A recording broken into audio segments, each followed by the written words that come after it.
செங்கத்தில் சட்டமன்ற உறுப்பினர் அலுவலகத்தில் நல்லபாம்பு புகுந்ததால் சாலையோர வியாபாரிகள் பயந்து ஓட்டம் பிடித்தனர். திருவண்ணாமலை மாவட்டம் செங்கம் புதிய பேருந்து நிலையத்திற்கு அருகில் சட்டமன்ற உறுப்பினர் அலுவலகம் உள்ளது. திடீரென இந்த அலுவலகத்திற்குள் 4 அடி நீளம் உள்ள நல்லபாம்பு புகுந்தது.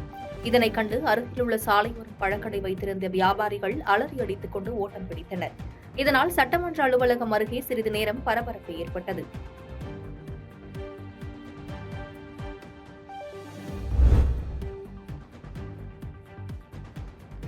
கன்னியாகுமரி மாவட்டம் தாய் தமிழகத்தோடு இணைய காரணமாக இருந்த மொழிப்போர் தியாகி மார்சல் நேசமணியின் 130வது பிறந்த நாளை ஒட்டி நினைவு மண்டபத்தில் திருவுருவ சிலைக்கு மரியாதை செலுத்தப்பட்டது. கன்னியாகுமரி மாவட்டத்தை திருவிதாங்கூர் சமஸ்தானத்தில் இருந்து தாய் தமிழகத்தோடு இணைய போராடிய மொழிப்போர் தியாகிகளில் முக்கியமானவர் மார்சல் நேசமணி. இவரின் 130வது பிறந்த தின விழா இன்று கொண்டாடப்பட்டது. இதனையொட்டி நாகர்கோவில் வேப்பமூடு சந்திப்பு அருகே உள்ள மார்சல் நேசமணியின் நினைவு மண்டபத்தில் உள்ள அவரது திருவுருவ சிலைக்கு தமிழக அரசு தரப்பில் மாலை அணிவித்து மரியாதை செலுத்தப்பட்டது. மாவட்ட ஆட்சியர் ஸ்ரீதர் மற்றும் தமிழ் ஆர்வலர்கள், மொழி போராட்ட தியாகிகள் உட்பட பலர் இதில் கலந்து கொண்டனர்.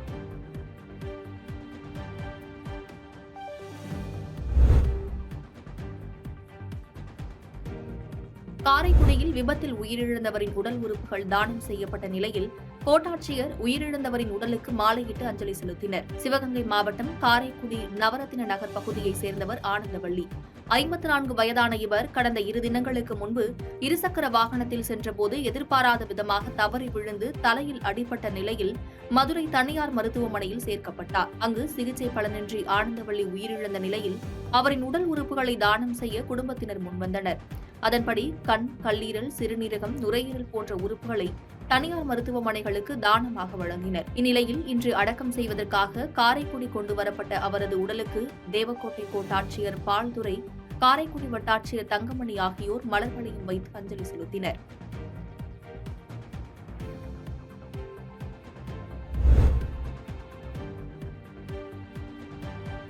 ஓமலூர் ஒழுங்குமுறை விற்பனை கூடத்தில் தேசிய அளவிலான மின்னணு கொப்பரை ஏலம் நடைபெற்றது. சேலம் மாவட்டம் ஓமலூர் ஒழுங்குமுறை விற்பனை கூடத்தில் தேசிய அளவிலான மின்னணு கொப்பரை ஏலம் நடைபெற்றது. இதில் 20 விவசாயிகள் உற்பத்தி செய்த முதல் மற்றும் 2ஆம் தரம் என 40 வகையான எண்ணெய் குழித்திறன் கொண்ட 2894 கிலோ கொப்பரை விற்பனைக்கு கொண்டு வந்திருந்தனர். இதில் கலந்து கொண்ட ஏராளமான வியாபாரிகளில் 5 பேர் போட்டி போட்டுக் கொண்டு மொத்த கொப்பரையையும் 2,45,139 ரூபாய்க்கு வாங்கினர். இதில் முதல் தர கொப்பரை உயர்ந்த விலையாக 93 ரூபாய் 99 காசுக்கு விற்பனையானது.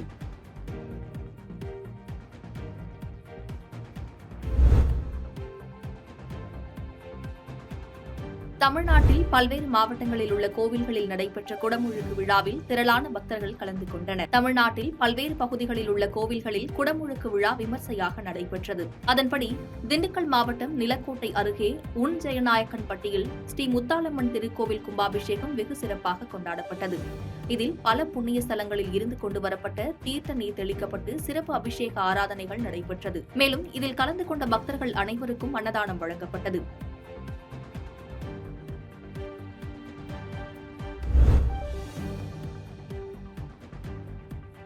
புதுக்கோட்டை மாவட்டம் பொன்னமராவதி அருகே குழிப்பிறையில் அமைந்துள்ள உலகநாயகி அம்மன் கோவில் கும்பாபிஷேகம் மங்கள இசையுடன் தொடங்கி சிறப்பு பூஜைகளோடு சிறப்பாக நடைபெற்றது.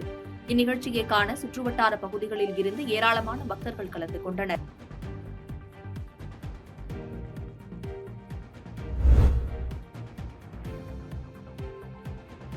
திருவண்ணாமலை மாவட்டம் கீழ்பெண்ணாத்தூர் அடுத்த வேடந்தவாடி கிராம ஏரிக்கரையில் அமைந்துள்ள ஸ்ரீ காளியம்மன் ஆலயத்தில் அஷ்டபந்தன மகா கும்பாபிஷேக விழா வெகு விமர்சையாக நடைபெற்றது.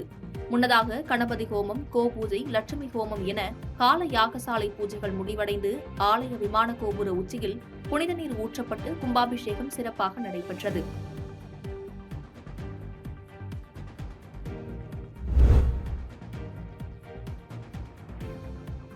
நெல்லை மாவட்டம் விகேபுரம் அடுத்துள்ள சிவந்திபுரத்தில் பிரசித்தி பெற்ற முத்தாரம்மன் கோவில் உள்ளது. இந்த கோவிலில் திருவிழா கால்நாட்டுதலுடன் தொடங்கப்பட்டது. இதில் நாள்தோறும் அம்மனுக்கு சிறப்பு பூஜைகள் நடைபெற்று இன்று பால்குடம் ஊர்வலம் மற்றும் பாபநாசத்தில் இருந்து பக்தர்கள் தீர்த்தம் எடுத்து வந்து அம்மனுக்கு அபிஷேக தீபாராதனைகள் மற்றும் மஞ்சள் நீராட்டு விழா நடைபெற்றது. இதில் கொதிக்கும் மஞ்சள் நீரை தங்கள் மீது தெளித்து நேர்த்திக்கடன் செலுத்தினர். இதில் ஊர் பொதுமக்கள் ஏராளமானோர் கலந்து கொண்டனர்.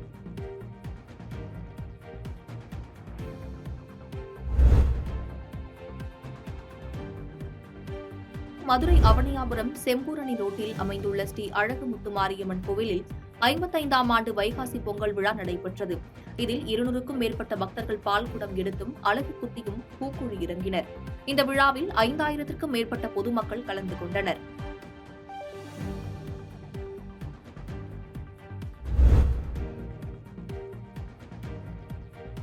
திண்டுக்கல் மாவட்டம் வடுகுப்பட்டியில் உள்ள பெத்தண்ண சுவாமி, சின்னம்மாள், வீர சின்னம்மாள் உள்ளிட்ட பரிவார தெய்வங்களுக்கு மகா கும்பாபிஷேகம் நடைபெற்றது. முன்னதாக யாகசாலை பூஜைகள் நிறைவு பெற்று தீபாராதனை நடைபெற்றது. இதன் பின்னர் பல்வேறு புனித ஸ்தலங்களில் இருந்து கொண்டுவரப்பட்ட புனித தீர்த்த குடங்கள் ஊர்வலமாக கோபுர உச்சிக்கு எடுத்துச் செல்லப்பட்டது. இதில் திரளான பக்தர்கள் கலந்து கொண்டு சுவாமி தரிசனம் செய்தனர்.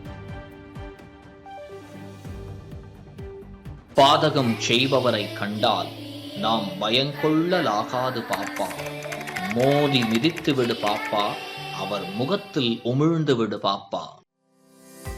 அண்மை செய்திகளை உடனுக்குடன் தெரிந்து கொள்ள இணைந்திருங்கள் இயம்நாடு தொலைக்காட்சியுடன்.